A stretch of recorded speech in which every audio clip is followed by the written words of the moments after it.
بسم الله الرحمن الرحيم. عن أبي هريرة رضي الله عنه رسول الله صلى الله عليه وسلم انصرف من صلاة جهر فيها بالقراءة فقال هل قرأ معي أحد منكم آنفا فقال رجل منهم يا رسول الله صلى الله عليه وسلم قال نعم يا رسول الله صلى الله عليه وسلم قال إني أقول ما لي أنازع القرآن قال فانتهى الناس عن القراءة مع رسول الله صلى الله عليه وسلم فيما جهر به فيه بالقراءة من الصلوات حين سمعوا ذلك من رسول الله صلى الله عليه وسلم. رواه مالك وأحمد وأبو داود والترمذي والنسائي وروى ابن ماجه نحوه. Narrated from Abu Hurairah said the Nabi Kareem Sallallahu Alaihi Wasallam turned around from Salah in which he recited loud qiraat in. So he said, did anyone from you recite with me now? So the one man said yes.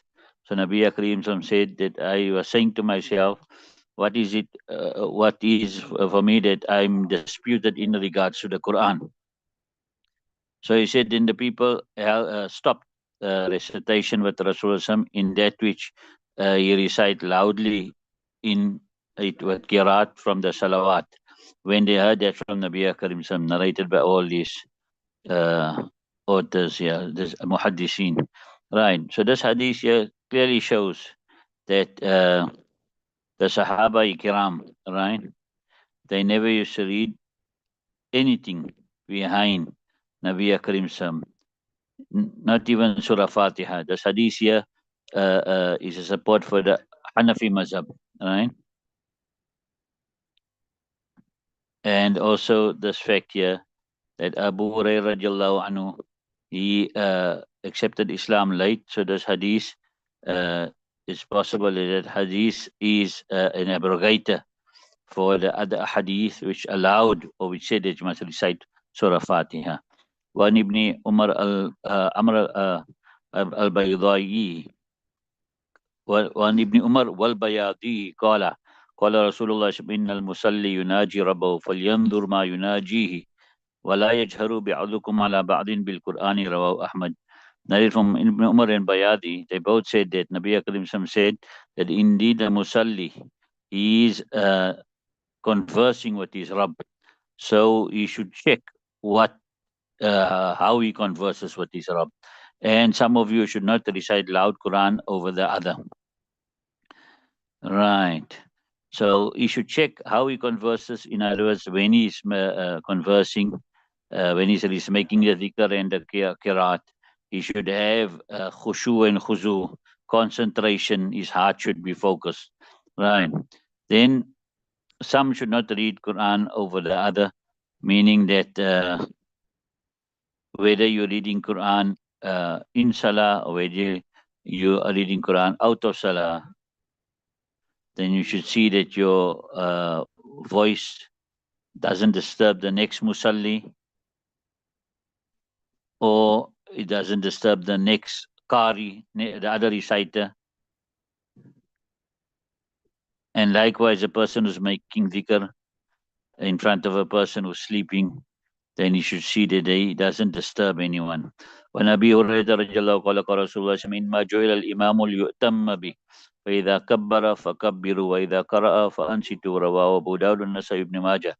Nabi Abu Hurairah radiallahu anhu says that Nabi Karim says that the Imam has been made to be followed.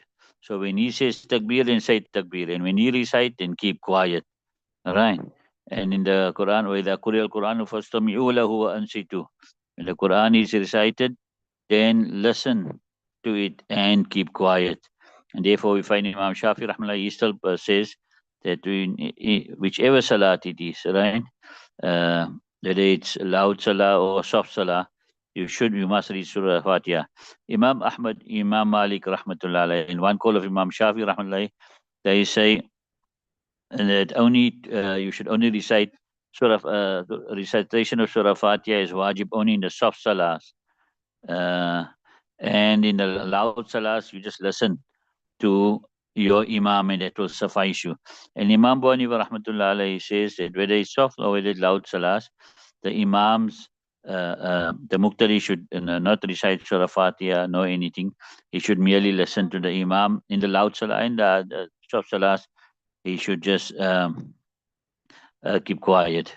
And their proof is man kana lahu imamun fa qira'atul imami qira'atun lahu.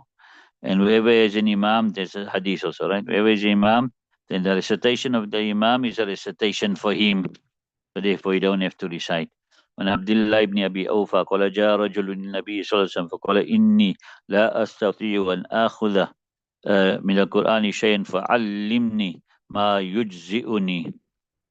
قال قل سبحان الله والحمد لله ولا إله إلا الله والله أكبر ولا حول ولا قوة إلا بالله. قال يا رسول الله صلى الله عليه وسلم هذا لله فماذا لي؟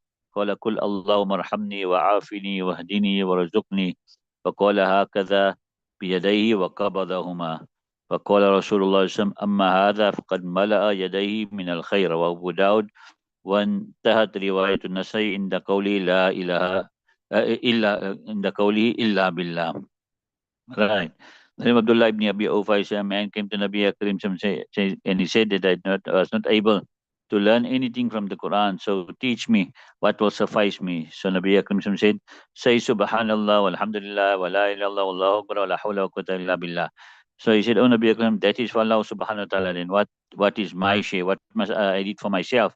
So he said, say Allahumma arhamni wa afini wa hadini wa razuqni. Right.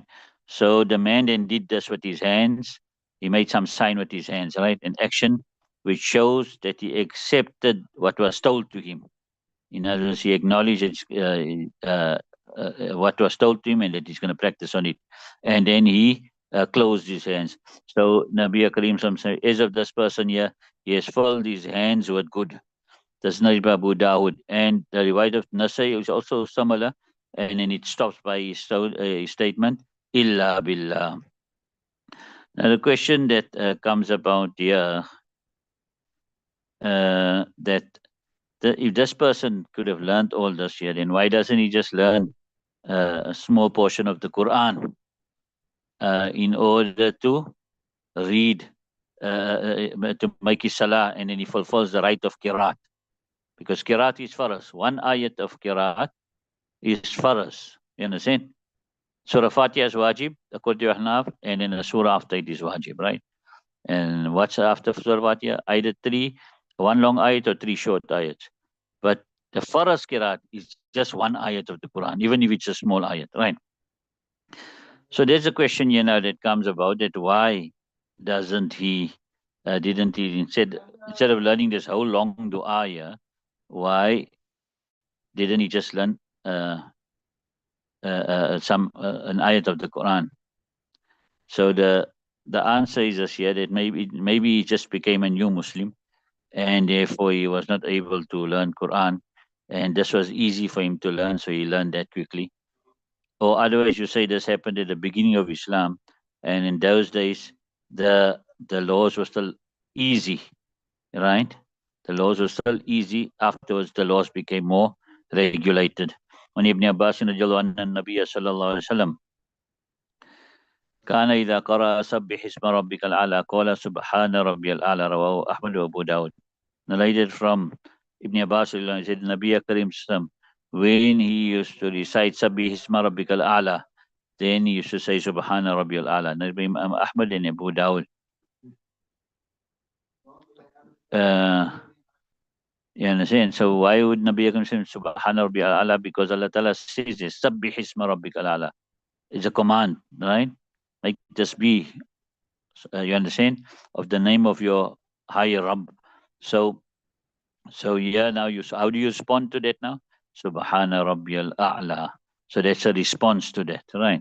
So there's another hadith also, Nabi Hurairah qala qala Rasulullah man kara minkum wattini wa zaytun fantaha ila alaysa Allah bi ahkamil hakimin falyakul bala wa ana ala dhalika min ash-shahidin. Right. And then Abu Hurairah said, Nabi Akram says, whoever reads from you wattini wa zaytun, then he reaches the portion, is Allah subhanahu wa ta'ala, not the ahkamul hakimin. Then he should say, surely, and I am a witness upon that. وَمَنْ قَرَأَ لَا أُقْسِمُ بِيَوْمِ الْقِيَامَةِ فَانْتَهَى إِلَى أَلَيْسَ ذَلِكَ بِقَادِرٍ عَلَى أَنْ يُحْيِيَ الْمَوْتَى فَلْيَقُلْ بَلَى. And then whoever recites La Uqsimu bi Yawmil Qiyamah, and then he reaches the ayat, is Allah subhanahu wa ta'ala not able to make the dead alive, then you should say surely. فَيَقُولْ بَلَى وَمَنْ قَرَأَ وَالْمُرْسَلَاتِ فَبَلَغَ بِأَيِّ حَدِيثٍ بَعْدَهُ يُؤْمِنُونَ فَلْيَقُلْ آمَنَّا بِاللَّهِ. And whoever recites Surah Al-Mursalat and he reaches that last ayat, and which thing after that you believe, then you should say I believe in Allah subhanahu wa ta'ala. رواه أبو داود الترمذي إلى قوله وأنا على ذلك من الشاهدين. Imam Abu Dawud and Tirmidhi has narrated only to وأنا على ذلك من الشاهدين. Right. So these type of ayats and other ayats similar to that, there's ikhtilaf among the fuqaha, right? Imam Shafi rahmatullah says, whether you recite these ayats in salah or out of salah, you should recite, you should respond to that. And whether that salah is a nafil or whether that salah is a faraz, you should respond to it. Whether you're reciting in salah, out of salah, where's a nafil, where's a faraz, it's you can respond to it. All right. Imam Malik rahimahullah says, and the others, all those others, bala and ala dhalikum, and saying all that amanna billah. Right. Imam Malik rahmatullah says that you can respond to it out of salah, right? And you can respond to it in nafil salah, but not in faraz. All right. And Imam Abu Hanifa rahmatullah says you can only respond to it out of salah. You cannot respond to it in salah. You cannot respond to it in salah, whether the salah is a faraz or a nafil. He says you can respond to it at any time. Yeah. In salah, out of salah, faraz salah, nafil salah. Imam Malik says you can respond to it nafil salah and out of salah, not in faraz salah. Imam Abu Hanifa says you can only respond to it out of salah, not in any salah. Right. And the reason being is that it mustn't then bring about the doubt that this is part of the Quran. You understand? Because it will give a doubt that this is one ayat of the Quran, and that and therefore you say you should respond in salah. Right.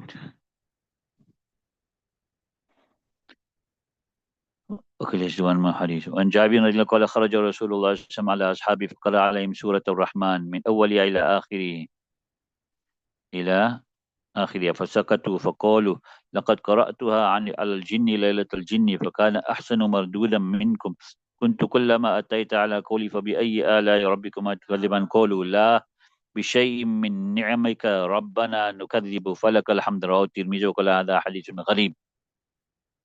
Therefore, Jabir radiallahu anhu said, Nabi Karim came out to his companions and he recited upon them Surah Al-Rahman from the beginning till the end. Then they just kept quiet. So he said, I recited this surah upon the jinn on the night of the jinn, and they were better respondents than you.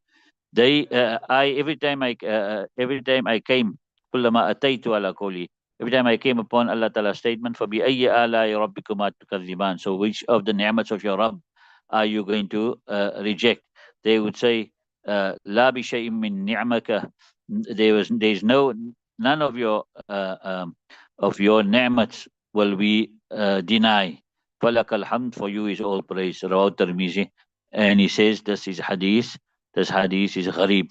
Hadith gharib means that the hadith is only got either one narrator and no other narrators, or it can also mean it's a unique hadith. In other words, it's only got either one narrator, total uniqueness, or partially unique in the sense that this chain has only got one narrator in one portion of the chain. It's only got one narrator, although there are other chains for that. Right? Leave it alone.